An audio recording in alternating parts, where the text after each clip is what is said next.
Bismillahirrahmanirrahim. Assalamualaikum warahmatullahi wabarakatuh.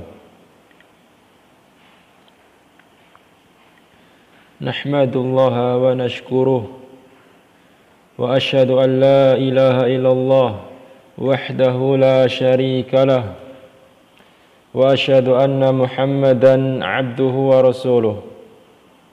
Wa ba'd.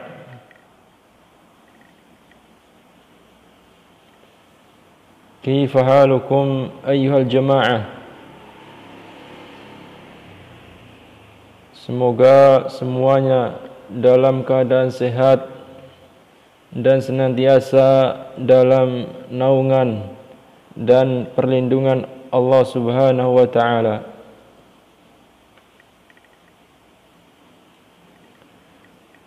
Syukur walhamdulillah, tak henti-hentinya kita panjatkan kehadirat Allah Subhanahu wa taala atas nikmat yang sangat banyak yang telah Allah berikan kepada kita semua, sehingga pada kesempatan kali ini kita masih bisa melakukan aktivitas kegiatan yang insyaallah bermanfaat baik di dunia maupun di akhirat. Nam ikhwati at-talabah wa talibat yang insyaallah taala dimuliakan oleh Allah Subhanahu wa taala. Sebelumnya Ustaz sampaikan untuk santri-santri Ustaz semuanya untuk bisa mengikuti dari awal sampai akhir yang nanti Ustadz sampaikan, untuk bisa menyimak dari awal sampai akhir yang nantinya Ustadz sampaikan. Kemudian juga untuk bisa mencatat hal-hal yang sekiranya penting. Ustaz mohon untuk bisa dicatat. Naam. Insyaallah taala fi hadhil munasabati thayyibah sanatahaddath wa nata'allam ma yata'allaku bi salatil jum'ah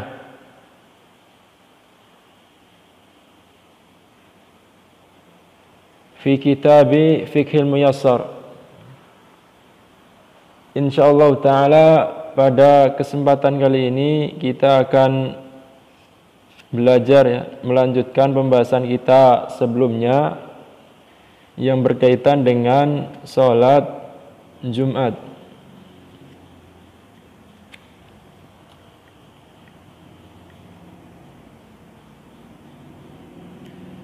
Nah, pada kesempatan kali ini ada 3 poin yang insyaallah kita akan pelajari. Yang pertama ini berkaitan dengan kapan seseorang itu dikatakan telah melaksanakan atau mendapatkan sholat Jumat. Kemudian yang kedua, sholat qobliyah dan ba'diyah di hari Jumat.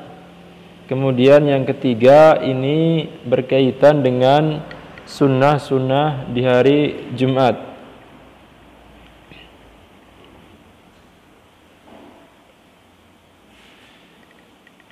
Poin yang pertama ini berkaitan dengan apa sholat Jumat didapatkan, atau dengan kata lain kapan seseorang itu dianggap telah melaksanakan sholat Jumat. Kapan seseorang telah dikatakan mendapatkan atau telah melaksanakan sholat Jumat. diperhatikan, sholat Jumat didapatkan dengan mendapatkan satu ruku atau dengan mendapatkan satu rakaat bersama imam. Ini sebagaimana hadis Abu Hurairah. Hadis ini marfu. Man adraka minal jumu'ati rak'atan faqad adraka shalah. Barang siapa yang mendapatkan satu rakaat dari Jumat, yaitu dari sholat Jumat, maka sesungguhnya dia telah mendapatkan sholat Jumat. Maka sesungguhnya dia telah dianggap telah melaksanakan sholat Jumat. Terus bagaimana Ustadz bila tidak mendapatkan satu rakaat ataupun satu ruku bersama imam? Jika tidak mendapatkan satu ruku ataupun satu rakaat bersama imam, maka dia harus mengganti sholat Jumatnya dengan sholat zuhur. Maka dia melaksanakan sholat zuhur sebanyak 4 rakaat. Ikhwati atau labawat tolibat, kemudian ini mungkin bisa jadi tambahan, kemudian juga mungkin bisa dicatat. Ini berkenaan dengan ancaman Allah, ya. Ancaman dari Allah Subhanahu wa ta'ala dan peringatan bagi hambanya. Peringatan dari Allah Subhanahu wa ta'ala bagi orang-orang yang meninggalkan sholat Jumat dengan sengaja dan tanpa udzur yang syar'i.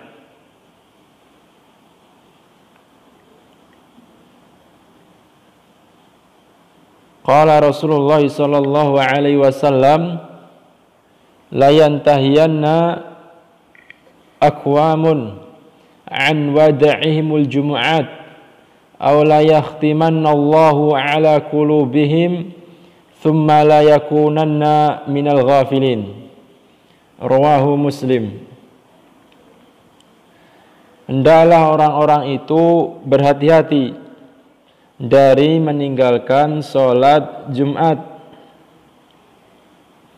atau Allah akan menutup hati-hati mereka, kemudian menjadikan mereka dari golongan orang-orang yang lalai, al-ghafilun. Hadis ini diriwayatkan oleh Imam Muslim. Kemudian dalam hadis yang lain dari Usamah anin Nabi sallallahu alaihi wasallam qaal, man taraka thalatha jumu'atin min ghairi udrin kutiba minal munafikin. Barang siapa meninggalkan sholat Jumat sebanyak 3 kali tanpa uzur, barang siapa meninggalkan sholat Jumat sebanyak 3 kali tanpa uzur, maka dia termasuk golongan orang-orang al-munafikun, orang-orang munafik. Hadis ini diriwayatkan oleh Imam Tabrani. Kemudian Syekh Albani mengatakan hadis ini hasan li ghairih. Kemudian selanjutnya poin yang kedua, ini berkaitan dengan sholat sunnah Jumat. Ada atau tidak? Kita lihat. Untuk sholat Jumat itu tidak memiliki sunnah qabliyah. Untuk sholat Jumat tidak memiliki sholat sunnah qabliyah. Beda halnya dengan sholat zuhur. Namun tidak mengapa bagi siapa yang hendak sholat sunnah. Tapi sholat sunnah apa? Sholat sunnah mutlak. Apa itu sholat sunnah mutlak? Yaitu sholat sunnah yang tidak terikat dengan waktu ataupun sebab ataupun rokaat tertentu, sehingga bisa dikerjakan kapanpun dan dimanapun dan dengan rokaat berapapun, dengan ketentuan tidak dilaksanakan di waktu-waktu dan di tempat yang dilarang. Nah, kemudian untuk sholat sunnah ba'diyah di hari Jumat itu ada 2 rakaat, itu yang paling sedikit 2 rakaat. Kemudian ada juga dalam riwayat itu 4 rakaat dan ada juga yang mengatakan 6 rakaat.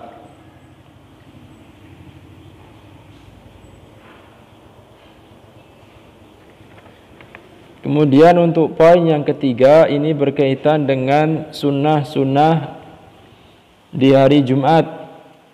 Walaupun ini perkara sunnah, tapi sudah seharusnya kita sebagai atau santri-santri ustaz semuanya terkhusus sebagai penuntut ilmu harus berusaha semaksimal mungkin, harus berusaha untuk menghidupkan, untuk melaksanakan sunnah-sunnah ini.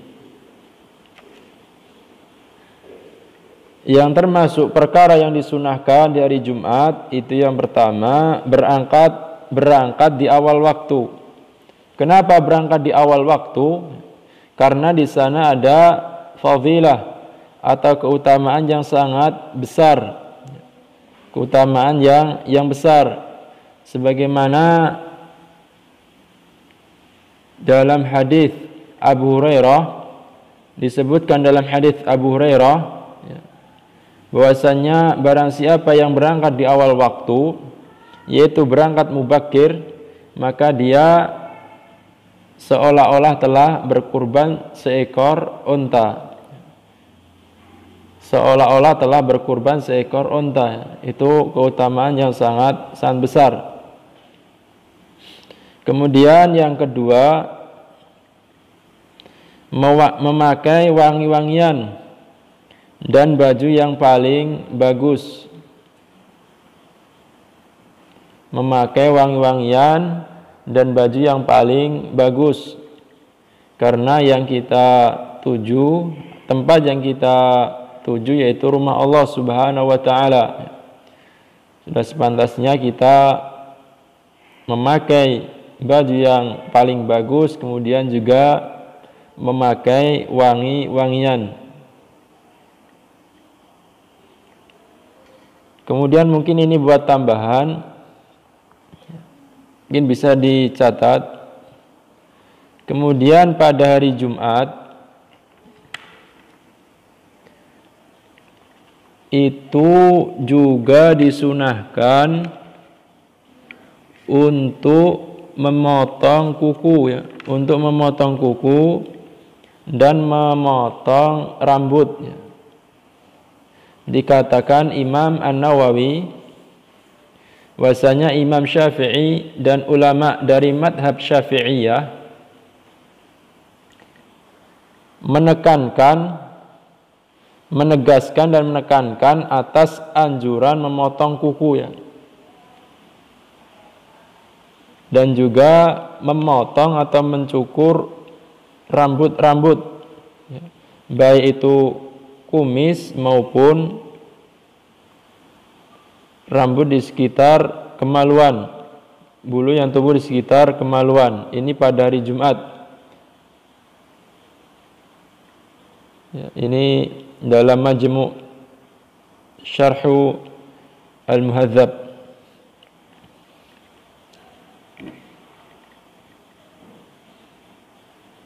Kemudian yang selanjutnya yaitu mandi ya. Disunahkan mandi pada hari Jumat. Sebagaimana hadis Abu Hurairah, "Man iktasala yaumal jum'ah ghaslal janabah." Barang siapa mandi pada hari Jumat sebagaimana mandi junub. Dan di sana sebagian para ulama ada juga yang mewajibkan mandi untuk sholat Jumat.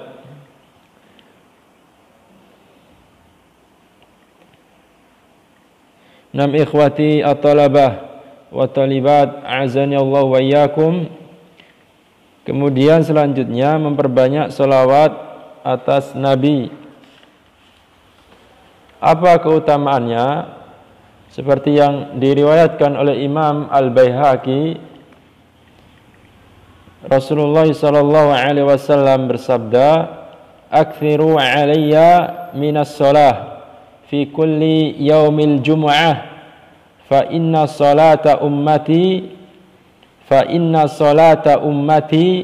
tu'radu 'alayya fi kulli yaumil jumu'ah faman kana aktsarahum 'alayya salatan kana aqrabuhum minni manzilatan." Rawahul Baihaqi. Perbanyaklah kalian bersolawat atas Nabi. Kapan? Ketika hari atau di hari Jumat. Kenapa? Karena solawat di hari Jumat, karena solawat umat Nabi Muhammad di hari Jumat, atau karena sesungguhnya solawat umat Nabi Muhammad itu diperlihatkan setiap hari Jumat. Maka barang siapa yang bersolawat banyak ya, kepada Nabi Muhammad SAW, maka dia akan dekat, dia akan menjadi orang yang terdekat dengan Nabi. Kapan? Ketika hari kiamat. Hadis ini diriwayatkan oleh Imam Al-Baihaqi.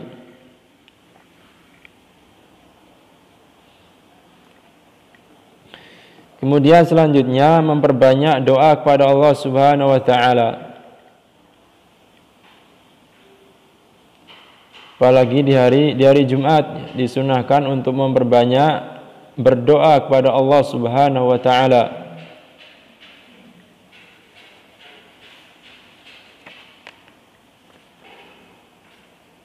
Sebagaimana sabda Nabi sallallahu alaihi wasallam, "Inna fil jumu'ati la sa'atan la yuwafiquha 'abdun muslim wa huwa qa'imun yusalli yas'alullaha syai'an illa a'tahu iyah."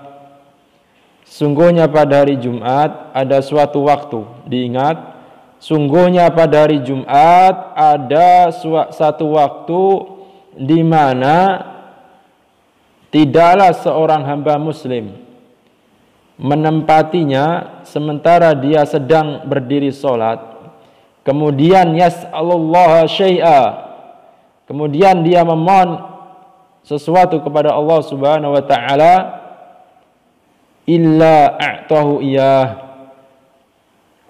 maka pasti Allah akan mengabulkannya, akan memberinya. Dan di antara waktu mustajab di hari Jumat yaitu waktu setelah sholat asar ya, sampai sebelum maghrib. Maka santri-santri ustaz semuanya, baik santriwan maupun santriwati, jangan sampai kesempatan emas ini terlewatkan. Maka ketika hari Jumat di sore hari, luangkanlah 5-10 menit untuk berdoa kepada Allah Subhanahu wa taala, untuk mendoakan orang tua kita, untuk mendoakan ustadz-ustadz kita, dan untuk berdoa kepada atau mendoakan diri sendiri. Jangan sampai terlewatkan waktu yang sangat berharga. Wa kana ba'du salaf la yansarifuna minal masjid fi yaumil jum'ah hatta qubailil maghrib. Ya. Ya, sebagian dari salaf, ya, orang dulu, ya, salaf tidak keluar, ya, tidak pergi dari masjid di hari Jumat ketika atau setelah sholat asar. Ya. Mereka berdiam diri di masjid sampai menjelang waktu maghrib. Untuk apa? Untuk berdoa, untuk berzikir kepada Allah Subhanahu wa taala. Maka sekali lagi Ustaz ingatkan, jangan lewatkan waktu ini, ya. Waktu berharga, ya. Waktu yang sangat berharga untuk berdoa, kesempatan emas, ya, untuk berdoa kepada Allah Subhanahu wa taala. Illa a'tahu iyah. Ini yang Allah sampaikan, yang Allah janjikan. Maka Allah akan apa? Berikan apa yang dia minta, apa yang dia doakan. Naam. Ikhwati at-talaba wa talibat, kemudian selanjutnya ini disunahkan ketika sholat subuh di hari Jumat itu membaca surat Al-Insan dan As-Sajdah, ya. Al-Insan dan As-Sajdah ketika sholat subuh.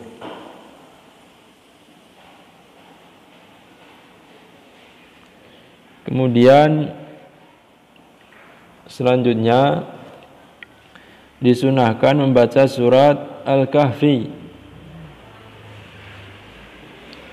Apa keutamaannya membaca surat Al-Kahfi?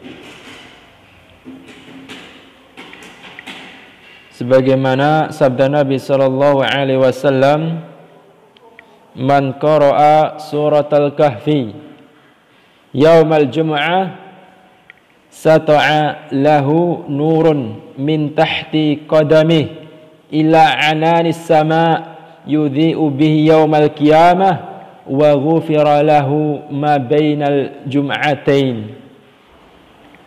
Barang siapa yang membaca surat Al-Kahfi di hari Jumat,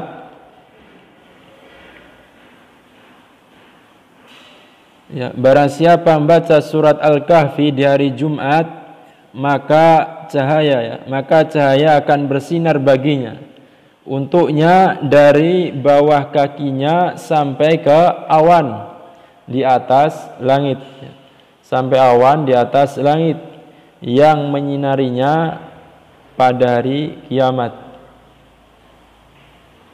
Wa ghufira lahu ma bainal jum'atain, dan akan diampuni baginya di antara dua Jumat.